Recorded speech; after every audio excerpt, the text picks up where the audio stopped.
Bueno, buenas tardes, soy Cecilia Martínez, soy profesora en la Facultad de Ciencias Jurídicas de la Universidad Católica de Salta, en la Cátedra de Derecho Penal, Comisión 2 y Comisión 3. Y la idea es continuar con el desarrollo de las bolillas de esta manera en forma virtual que estamos haciendo y darle un pequeño panorama de la bolilla 11, la cual hace referencia a la culpabilidad, uno de los últimos, el último elemento de la teoría del delito, puesto que ustedes ya han venido estudiando, que es la acción, que es la tipicidad, que es la antijuridicidad, y dentro de la antijuridicidad han estudiado las causas de justificación. Ahora vamos a ver la culpabilidad. Este punto, como les decía, corresponde a la bolilla 11.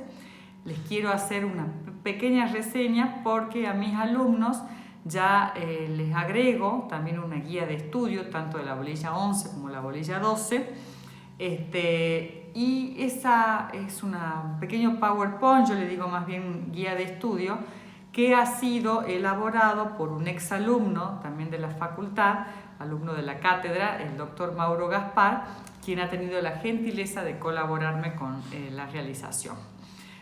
Por eso que ahora vamos a hacer una breve introducción a la bolilla para que puedan acudir y estudiarla correctamente. Bueno, cuando hablamos de la culpabilidad vamos a hacer referencia al principio nulla poena sine culpa, que este principio podríamos decir que surgió con el cristianismo, y cuando es enunciado en mejor manera es con Belin, estamos hablando del año 1930, quien refirió que no se pena por lo producido causalmente, sino por el hecho culpablemente. El principio nulla poena sine culpa no está específicamente expresado de esa manera en nuestro Código Penal, este principio que dice no hay pena sin culpa, sino que ello surge implícitamente del artículo 34, inciso primero del Código Penal, que libera de pena al autor que al momento del hecho no ha podido comprender la criminalidad del acto, no ha podido dirigir su acción, no tuvo libertad de decisión. Es decir, que se pena por la culpabilidad y no por la peligrosidad. En efecto, el derecho penal reconoce al delincuente como una categoría de persona que es capaz de conducirse racionalmente. Su responsabilidad jurídico-penal no se basa en el resultado lesivo, sino en su actitud espiritual previa al resultado, que es la responsabilidad por culpa, y este comportamiento de manera alguna va a significar una transgresión moral, sino ni religiosa ni contra algún orden supremo, sino que significa violar el derecho positivo vigente. El principio de culpabilidad presupone que el hombre goza de libre albedrío y de conciencia para elegir valorativamente la experiencia, así lo indica en todos los individuos. ¿Sí?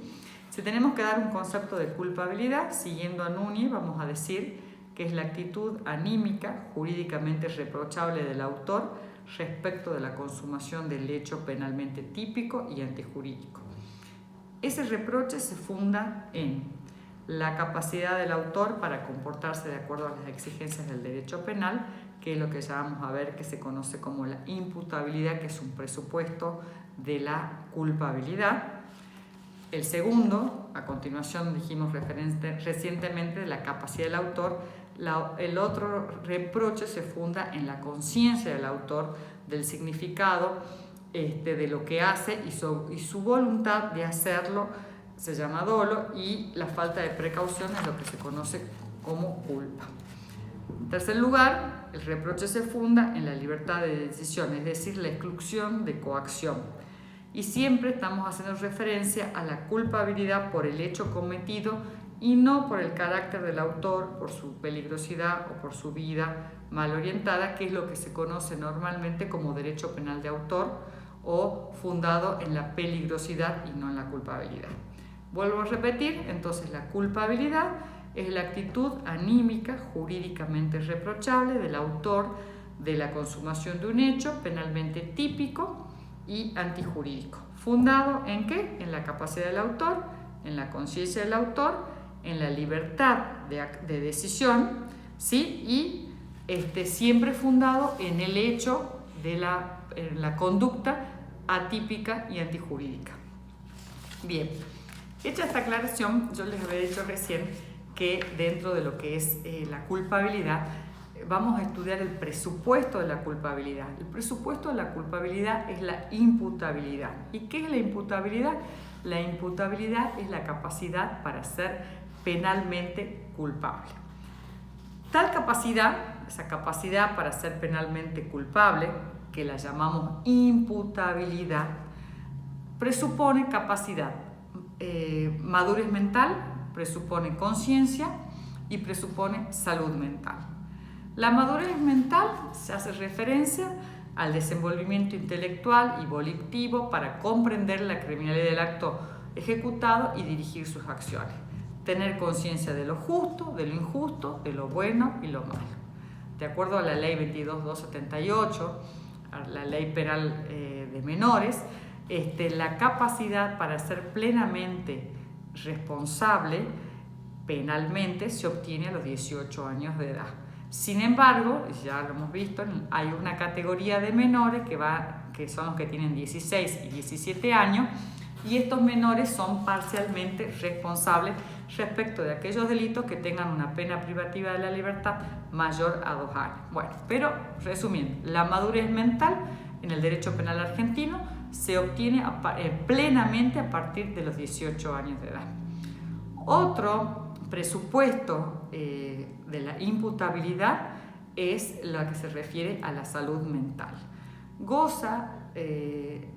No gozaría de salud mental aquella persona que tiene insuficiencia de sus facultades, que podría ser, por ejemplo, por un retraso mental, por una enfermedad congénita, por invisibilidad, por una debilidad mental. Entonces, insuficiencia de sus facultades. No goza de salud mental quien posee una alteración morbosa de sus facultades, es decir, que tiene enfermedades mentales, como por ejemplo podría ser un brote neurótico, el que posee una alienación o un importante trastorno psicopatológico. Es decir, estamos hablando en este caso de una enfermedad mental como puede ser la demencia, la psicosis, la esquizofrenia, y eso va a ser determinado justamente por un perito médico, ¿sí? Y el tercer presupuesto de la imputabilidad es la conciencia para comprender y dirigir las acciones. ¿Qué es la conciencia? Es la cualidad psicológica que tiene el individuo de conocer y valorar sus estados, sus ideas, sus sentimientos, sus voliciones, siempre refiriéndonos a algo exterior. La inconsciencia es la exclusión de la conciencia producida por causas fisiológicas, pero no por una enfermedad, porque si no, en ese caso estaríamos hablando que la persona carece de salud mental. Entonces, la falta de conciencia se puede producir justamente por ejemplo, haber ingerido alcohol, podría ser también estar bajo los efectos de alguna droga, ¿sí? Pero ojo que la ley habla de falta de conciencia, pero no tiene que ser una pérdida total de la conciencia, porque si ya estaríamos haciendo referencia a la pérdida total de la conciencia, no habría en ese sujeto ni siquiera un mínimo de acción. Es simplemente una disminución, una pequeña alteración. Si es que la persona llega a una pérdida total de la conciencia en cuanto a que no tiene posibilidades de ejercer su acción, de ejercer el movimiento, estamos en realidad hablando de una exclusión de la acción y en ese caso del primer elemento del delito. Entonces, repasando, la imputabilidad es la capacidad para ser penalmente responsable y presupone la tenencia de madurez mental por los 18 años, por salud mental, por poder comprender la actividad del acto y dirigir las acciones, es decir, no tener insuficiencia de sus facultades o alteraciones morbosas de las mismas, y por último la conciencia que nos permite conocer, comprender la criminalidad del acto y poder dirigir las acciones. El momento en que se tiene que valorar la imputabilidad, más allá de que hay varias teorías, es el momento de ejecución de la acción típica con independencia de las otras consideraciones que puedan resultar distorsionadas. Hay que tener presente que la imputabilidad o la inimputabilidad debe ser acreditada a través de las pericias médicas que nos permitan aseverar de que esta persona tiene salud mental. Y respecto a la edad, la vamos a acreditar con el acta de nacimiento de una persona que va a indicar exactamente cuál es la edad de ese sujeto. Bueno, hasta acá es un panorama general de lo que se refiere a la bolilla 11, si bien hay un punto más, la llamada actio libre in causa, que es una teoría que se refiere a los casos en los que se responsabiliza al autor cuando haya actuado en estado de inimputabilidad. Pero el autor resulta imputable, resulta responsable porque él mismo ha creado voluntariamente la situación de inimputabilidad en la que luego realiza la acción. Sería el caso de aquella persona que consume alcohol, que se droga, con la finalidad de cometer un determinado delito, que quizás si no estuviese bajo los efectos de esta sustancia no se atrevería a realizarlo. Aristóteles sabiamente decía que es la culpabilidad, es decir, la reprochabilidad de la conducta por la conducción de vida. Dice culpabilidad por la conducción de vida. Se ha debatido constitucionalmente esta teoría y Maggiore enseña que este instituto requiere, por un lado, una voluntad inicial y libre, conscientemente encaminada al delito. En segundo lugar, un estado de incapacidad de entender o querer provocarlo. Tercero, la producción del resultado disvalioso reprochado por la ley. Y en cuarto lugar, un nexo de causalidad entre la acción del sujeto y el resultado. Entonces, para hablar de la llamada teoría de la actio libre in causa, se entiende que se trata de responsabilizar al autor de un hecho quien se encuentra en un supuesto estado de inimputabilidad que ha sido provocado. ¿Cómo? A través de el pretender dejar de tener conciencia debido al consumo, por ejemplo, de alcohol o de droga. Pero en realidad se le reprocha la forma de conducirse porque él se pone en ese estado para cometer ese delito. Y es por eso que se entiende que igualmente su conducta es reprochable y por lo tanto es penalmente responsable. Bueno, muchas gracias y vayan a la guía de estudio que les va a ayudar a completar algunos temas de esta bolilla. Hasta luego.